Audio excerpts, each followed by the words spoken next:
un jour de chasse à courre dans les bois de Saint-Saturnin. Pour demander que j'y accours, on m'envoya un parchemin. Je décidai de faire ma cour à la comtesse que j'aimais. J'avais mis mes plus beaux atours, mais à l'instant où j'arrivais, la comtesse m'a dit, Monsieur Bertrand, montez, je n'avais jamais mis le pied dans un étrier. La comtesse lui dit, Monsieur Bertrand, montez, je n'avais jamais mis le pied dans un étrier. Elle me prend la main pour que je saute en l'air, mais dans mon émoi, je tombe de l'autre côté par terre.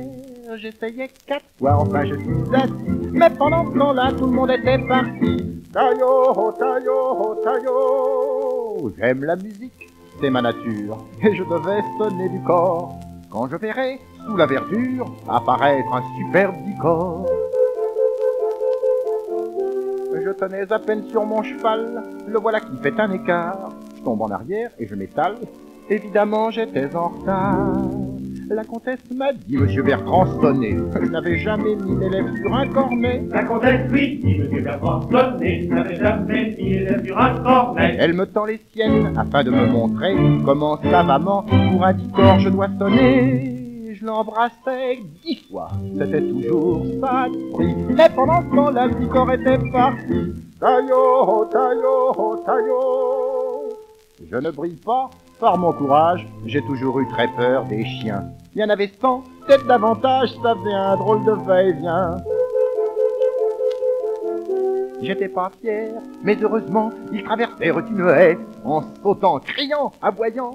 Je me disais, ils vont me fiche la paix. Oh, la comtesse m'a dit, Monsieur Bertrand, sautez, mais aussitôt dit, voulant me rattraper. La comtesse lui dit, Monsieur Bertrand, sautez, mais aussitôt dit, voulant me rattraper. Je lui saisis le bras, et nous voilà dans l'herbe, et juste en tombant, nous avons chuté dans une gerbe. Oh, je l'ai prise dans mes bras, follement je l'ai traînée, et pendant ce temps-là, les chiens étaient partis. Taillot, taillot, taillot.